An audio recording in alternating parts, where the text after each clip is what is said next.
Let's get married. My boyfriend, Mike, suggested. Even then, I couldn't make up my mind. It's not that I had any issues with Mike. No, in fact, I understood that he was a wonderful man I didn't deserve. I was thrilled when he proposed, and I wanted to say yes right away. But, dear, you should get married without worrying about me, my mother, Erica, jokingly said. I can't just leave you behind, Mom. I replied. At the moment, Mom is hospitalized in the biggest hospital in the city. She's on the topmost floor in the terminal care unit.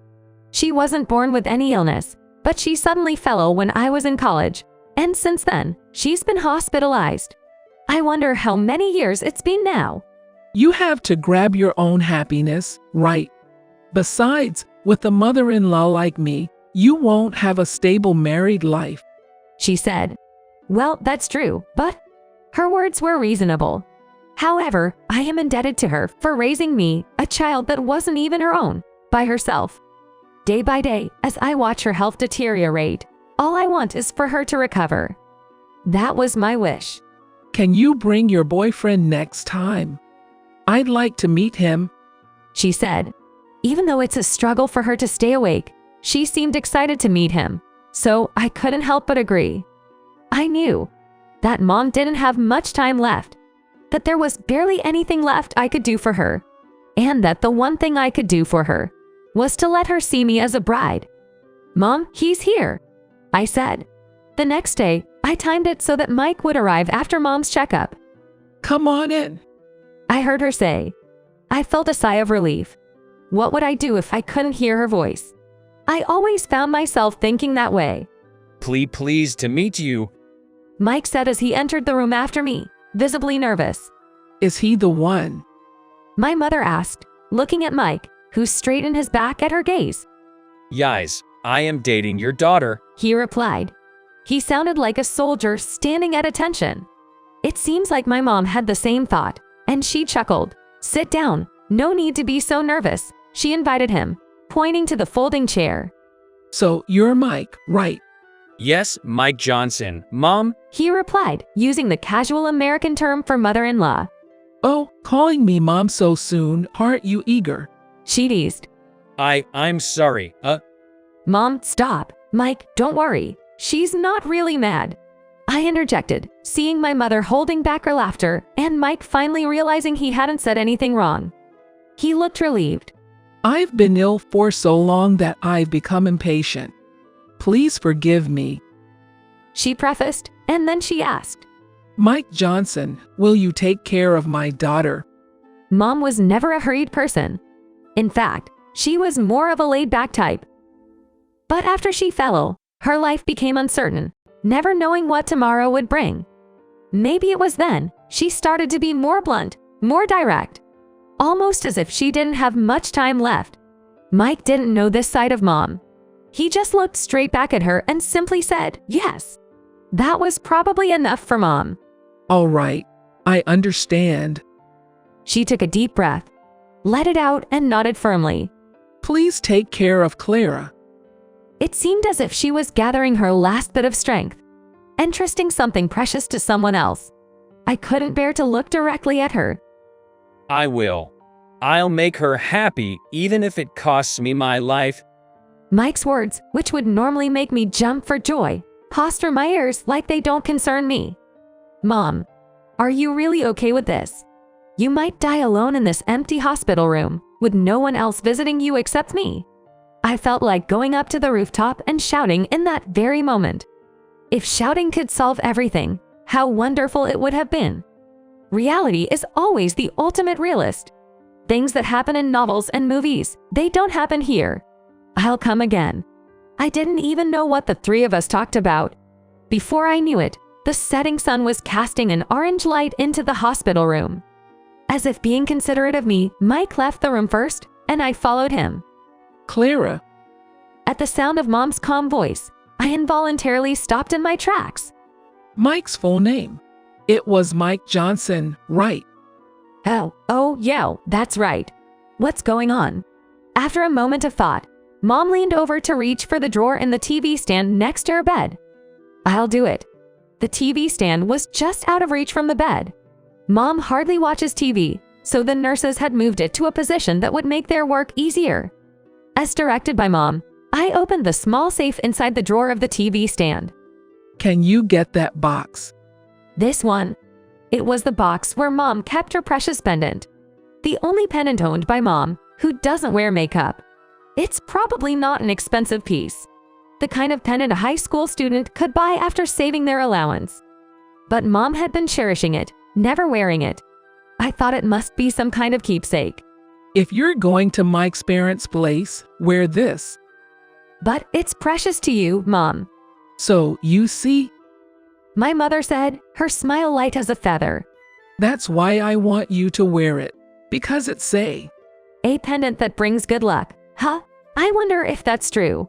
A week later, I was on my way to Mike's parents' home, Mike by my side. My mother's pendant was hanging around my neck. I felt shy about showing it to others, so I was careful to keep it hidden. In the end, spurred on by my mother, I decided to go and greet Mike's family. Marriage. The weight of this word was immense. Could I really be happy? No, the bigger question was, would Mike be accepted by his family? We'll be there soon, Said Mike, who was unusually quiet as he gripped the steering wheel, seemingly more nervous than usual. We were heading to a place on the outskirts, abundant with nature. A place where celebrities and wealthy folks built their vacation homes, a typical spot for the rich. It seemed that Mike's family lived in such a place. Hey, Mike, are you by any chance rich? Well, my family is. But I'm just a regular guy, a regular office worker. You know how I'm always saying I'm broke. I know all too well because you couldn't even pay for the cab fare and had to stay over. I had an image of rich kids being spoiled, but I wondered if their parents were strict. Or perhaps they were annoyed by their son. Either way, I had a feeling this wasn't going to be easy. I wanted to show my mother what I'd look like as a bride.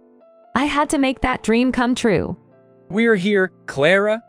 Mike said as he parked the car. I looked up at the large mansion in front of us, and I could already feel my heart sinking.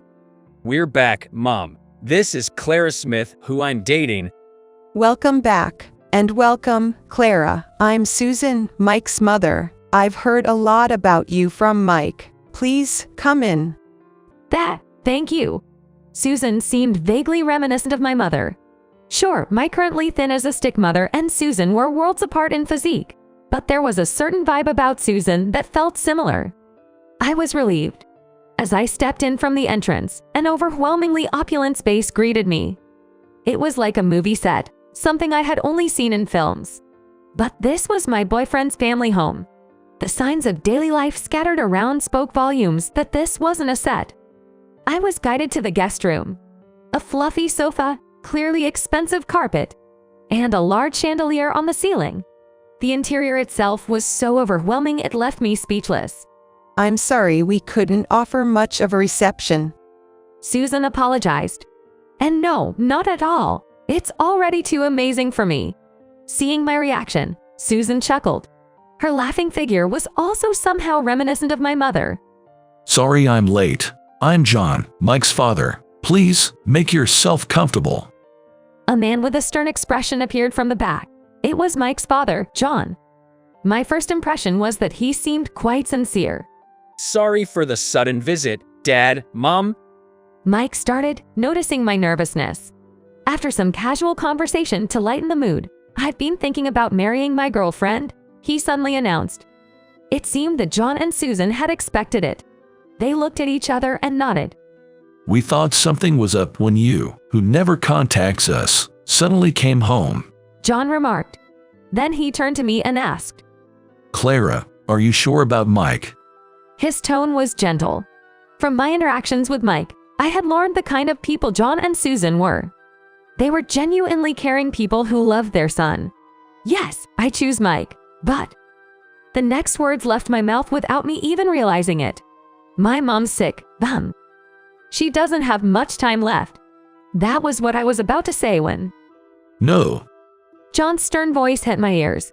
Huh? John's expression had completely changed to a stern one, as if he was looking at an enemy. I snapped to my senses. Mike, please take her home. We aren't accepting this marriage. Dad, Please wait. I didn't want my mom's medical expenses. That wasn't my goal. No, rather, my mom was all ready. Those words spun around in my mind but wouldn't form. If I said it, it would be like admitting my mom was going to be gone. Listen, Dad, Clara's mom is… It's all right, Mike. I weakly shook my head. Thank you for your time. I bowed deeply. Is marriage impossible after all? But I guess it can't be helped. Just as I thought that. Wait, Clara, that pendant. It seemed to have spilled from my chest as I was bowing. A simple pendant that was completely out of place in this luxurious house. I felt embarrassed and hurriedly tried to put away the pendant, but… Could you please let us see it? Susan's voice was serious. I took off the pendant and presented it to Susan. Upon examining the pendant, Susan… I thought so. Let out a deep sigh. It seemed John felt the same. The fierceness from earlier was gone, and he was staring at the pendant with a serious expression. May we hold it? Nodding to John's inquiry, I looked on. He tenderly touched the pendant as if it were a priceless treasure, and then said, Thank you. By the way, Clara, Oh, yes. I apologize for raising my voice earlier. May I ask, what was your mother's name? It's Erica Smith. Is that Erica, as in Erica spelled with the characters Grace, Village, and Beautiful? Yes, that's correct. What brought this on all of a sudden? Do you have a picture of her? I do. I showed them a photo on my smartphone. I thought so. He said.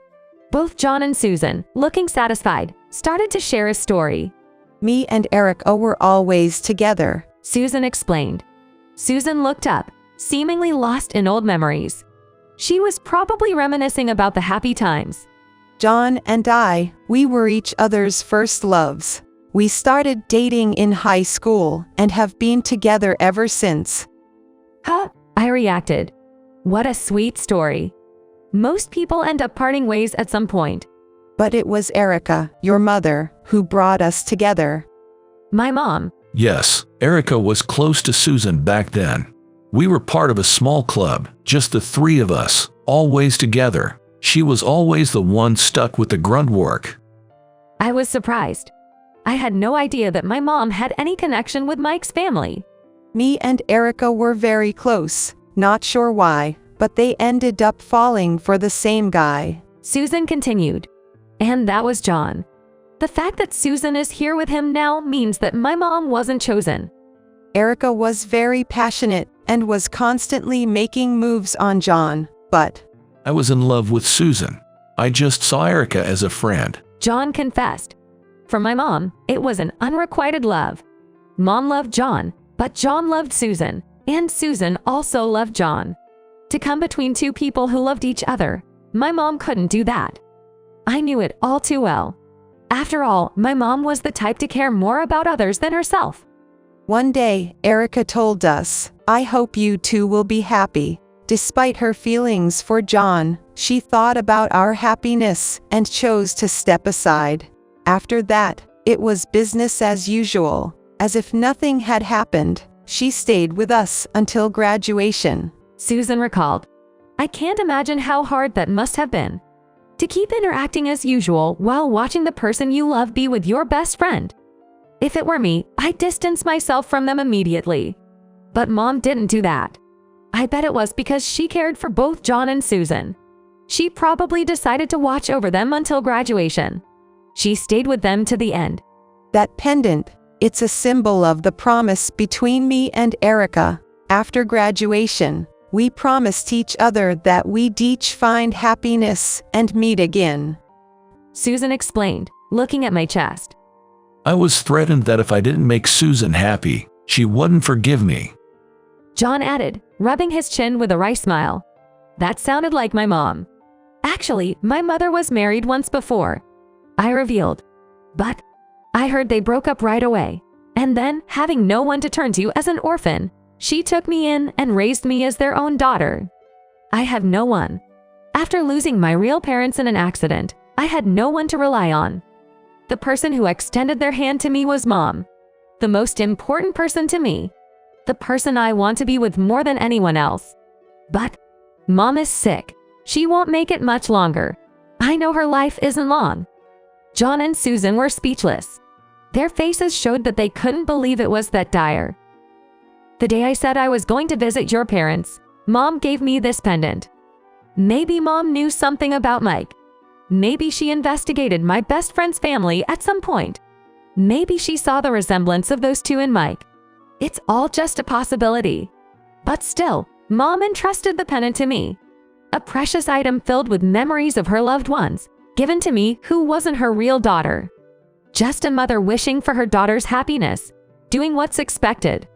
Just like how I wished to show off my bridal look, Mom was trying to make me happy in her own way." Clara, what's wrong? Tears were falling, one after another, down my cheeks. Again and again.